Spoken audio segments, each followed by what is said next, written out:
Olá pessoal, passando aqui para compartilhar agora o Salmo de número 5, a leitura e alguns ensinamentos. Versículo 1, o texto diz assim, mais um salmo escrito pelo rei Davi, tá? Rei Davi escreveu a maioria dos salmos. O texto diz, versículo 1, Ó Senhor, ouve minhas palavras e presta atenção a meus gemidos. Atende a meu clamor por socorro, meu rei e meu Deus, pois é somente a ti que oro. Escuta minha voz logo cedo, Senhor. Toda manhã te apresento meus pedidos e fico à espera. Ó Deus, tu não tens prazer algum na maldade e não tolera o pecado dos perversos. Vamos parar aqui para a gente poder entender um pouco? O versículo 1, o que o salmista diz? Ó Senhor, ouve minhas palavras e presta atenção a meus gemidos. Então a gente percebe que ele não estava num momento muito legal, né? Momento de gemidos, de angústia, de situações difíceis. A gente vai perceber muitos salmos com essa direção, com essa essência de dificuldade, mas confiança em Deus. E é bom a gente ter muitos salmos assim, porque isso mostra um pouco da realidade da vida também do ser humano, né? Da nossa vida. Né? A gente vê que é algo que Davi vivia, não é diferente da nossa, porque a gente também passa por muitos desafios, muitas situações, né? Mas o Davi tinha esse segredo, ele tinha uma relação muito íntima com Deus. Vale lembrar que quando Deus foi chamar Davi para ser rei, quando Deus fez esse chamado a Davi, a Bíblia diz que ele conhecia muito Davi, ele visualizava, ele acompanhava muito Davi, na época que Davi cuidava das ovelhas do pai dele. E Davi ali adorava a Deus, Davi ali cantava louvores a Deus com a sua harpa. Então Davi chamou a atenção de Deus. Mas vamos continuar aqui, ó. Versículo 2: Atende a meu clamor por socorro, meu rei e meu Deus, pois é somente a ti que oro. Interessante que ele está pedindo socorro e ele vai em Deus, né? Isso tem que ensinar alguma coisa para a gente nos momentos de angústia, conforme já falei em outros salmos aqui. A gente às vezes fala com todo mundo, mas a gente não gasta tempo, não investe tempo em ter intimidade com Deus. Não é só falar, Deus me ajuda, mas ir para como a Bíblia diz no Evangelho de Mateus, no capítulo 6, é ir para o quarto às vezes e fechar a porta e conversar com Deus mesmo, ter um tempo ali, nós e Deus. Né? E ele fala no final do versículo 2, somente a ti que oro. Isso aqui é muito importante.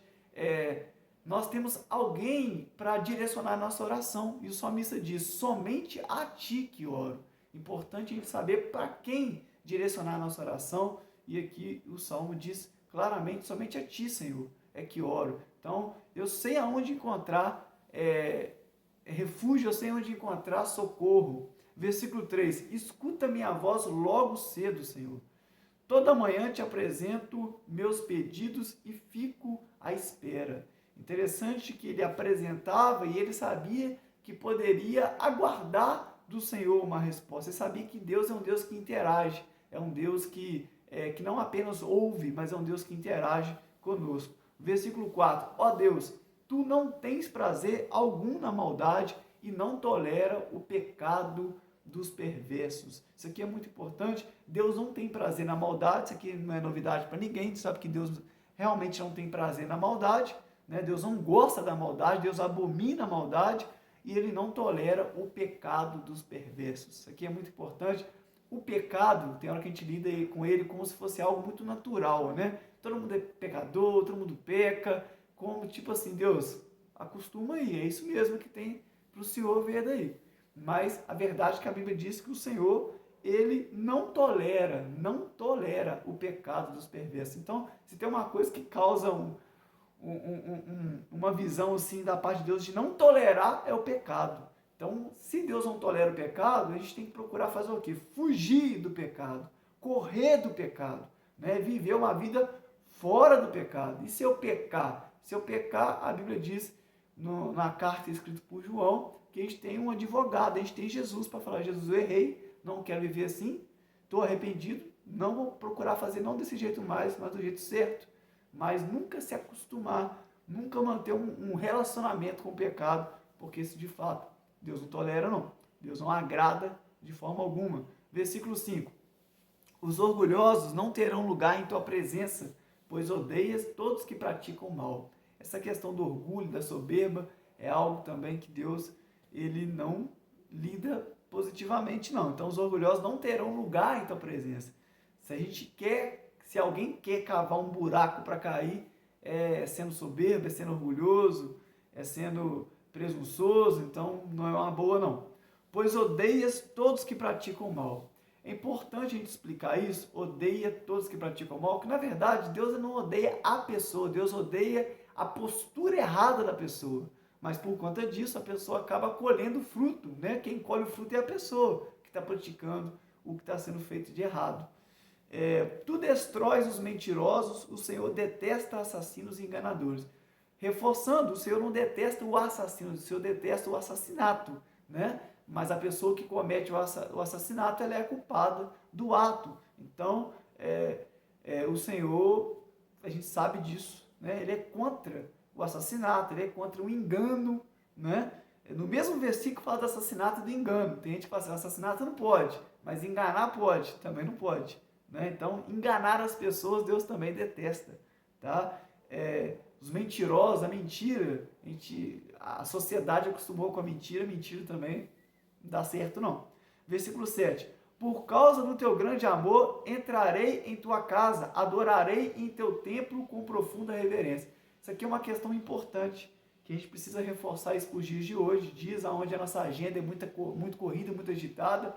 A importância de estar no templo lugar também, na igreja, né? Estar reunido com outros irmãos, isso é muito importante, esse contato, esse aprendizado, esse desafio que é lidar com outras pessoas, isso é muito importante. Então Davi ele reforça isso, que estaria lá com profunda reverência, não é ir por ir, não é ir por cumprir um ritual de estar dentro do templo, dentro da igreja, mas de fato ir com reverência, ir para aprender, ir para ser acrescentado e para acrescentar também na vida de alguém. Versículo 8. Conduz-me pela tua justiça, Senhor, para que meus inimigos não me vençam. Remova os obstáculos do teu caminho para que eu o siga. Então, o que o salmista Davi diz aqui? Conduz-me pela tua justiça. Isso aqui é importante. Eu não posso andar pela minha própria justiça. Eu tenho que aprender qual que é a justiça de Deus. O que Deus quer? O que é justo para Deus? O que Deus vê como justo? E não o que eu vejo como justo. Então, conduz-me pela tua justiça, Senhor.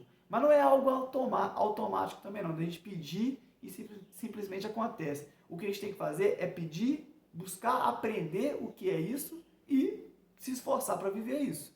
Tá? Isso é muito importante. Para que meus inimigos não me vençam. Isso aqui também é importante. Por quê? Porque quando a gente olha para o Novo Testamento, a gente vai perceber que a direção de Deus é para a gente não ter ninguém como nosso inimigo. Alguém pode nos ter como inimigo, mas a direção de Deus é eu não ter inimigo, eu não gosto dessa pessoa, essa pessoa é minha inimiga. Se ela quer ser minha inimiga, é uma questão dela, mas eu querer ser inimigo dela é uma outra questão. Então, para que meus inimigos não me vençam, qual é a melhor forma de a gente não ser vencido por uma questão mal que tenta vir contra nós? É a gente andar nos caminhos de Deus. Então, a gente não fazer igual, a gente não falar mal de ninguém, a gente não procurar dar o troco no sentido mal para ninguém. Então, é uma forma de a gente vencer o mal, tá? E, de certa forma, tentar, de certa forma, trazer uma reflexão para alguém que talvez está tentando usar um lado ruim para fazer algo contra alguém, tá? Remove os obstáculos do teu caminho para que eu o siga. Ele fala, Senhor, eu quero seguir o seu caminho, mas me ajuda com os obstáculos. É claro que ele fala para que eu o siga. A gente tem que seguir, não adianta falar com Deus, Deus me leva, se o Senhor não me levar, eu não vou conseguir. Tem coisa que depende da gente, a gente tem que querer seguir, né? Mas se a gente de fato quer seguir o caminho do Senhor, ele vai ajudar a gente a vencer os obstáculos. Isso aqui é certo. Versículo 9. Meus inimigos são incapazes de falar a verdade. Seu desejo mais intenso é destruir. Sua conversa é repulsiva, é uma conversa nojenta, é uma conversa intolerável, como o mau cheiro de um túmulo aberto, como o mau cheiro de um túmulo aberto, sua língua é cheia de bajulação. Então Davi começa a mostrar o proceder dessas pessoas, de ser mentirosas, de querer destruir, de ter uma conversa que não dá para tolerar, uma conversa ruim, e fala também da língua da pessoa, uma língua de bajulação. A gente tem que tomar muito cuidado para não ser bajulador das pessoas e para não ser movido por bajulação, né? Bajulação é a gente ali ser levado, a pessoa querer bajular, a gente querer ficar com muita coisinha com a gente, e a gente às vezes ser levado por isso, ou da gente proceder assim com outras pessoas, ficar bajulando as pessoas. A gente tem que tomar cuidado com isso. Isso também não procede de Deus, não. Versículo 10. Ó Deus, declara-os culpados, que eles caiam nas próprias armadilhas. Expulsa-os por causa de seus muitos pecados, pois se rebelaram contra ti. Então, o salmista Davi, ele faz essa oração. Ele fala, Deus, que eles sejam declarados culpados, que eles caiam nas próprias armadilhas. Hoje em dia, pela visão do Novo Testamento, a gente deve mudar um pouco essa oração. A gente não quer que ninguém seja declarado culpado, a gente quer que alguém se arrependa, né? E pare de agir da forma que está agindo. Então a nossa oração é essa. Lembrando que o salmista Davi vivia no tempo da lei, olho por olho, dente por dente. Hoje em dia não é mais assim que a gente deve proceder. Hoje a gente tem um entendimento maior. Hoje a gente tem um Novo Testamento, a gente tem os ensinos de Jesus. Hoje a gente tem uma capacitação maior de agir em um nível maior do que Davi tinha naquela época, vamos assim dizer. Mas não deixa de acontecer algumas questões, né? As pessoas ainda continuam caindo nas suas armadilhas. As pessoas, quando não se arrependem, vão acabar também sendo declaradas culpadas, né? Vão acabar recebendo esse peso sobre si. Isso não muda, mas a nossa oração deve ser uma oração mais madura, misericordiosa, visando o arrependimento e a transformação das vidas.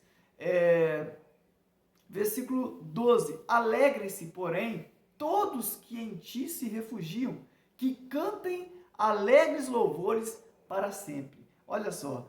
Então, aquele que quer continuar no caminho que vai contra a vontade de Deus, vai acabar colhendo sobre isso, se não se arrepender, se não mudar de vida. Mas o versículo 11, ele fala, alegrem-se, porém, todos que em ti se refugiam. Então, aqueles que buscam comunhão, buscam habitar na sombra do Onipotente, como diz o Salmo 91, eles vão cantar alegres louvores para sempre, não só na terra, mas também no porvir, no céu com o Senhor, no momento da nossa eternidade, fora desse corpo natural, nós vamos continuar cantando louvores, nós vamos cantar louvores para sempre. Termina o versículo falando assim, estende sobre eles tua proteção, para que exultem todos que amam o teu nome. Então, há muita diferença daqueles que buscam a Deus, daqueles que não buscam, daqueles que amam o nome de Deus, daqueles que não, daqueles que querem fazer a vontade de Deus, daqueles que não querem. Deus ama todos, mas há diferença sim, a gente percebe isso na Bíblia, há diferença no cuidar de Deus, no zelar de Deus por essas pessoas, há diferença no sentido daquilo que Deus vai preparar para cada um, há muita diferença. Versículo 12, pois tu, Senhor, abençoa os justos, com o teu favor os proteges como um escudo. Observa o texto, pois tu, Senhor, abençoas quem? O justo. Então não é para todo mundo algumas questões, é para aqueles que se posicionarem da forma que o Senhor deseja e que o Senhor agrada. Deus abençoe a todos.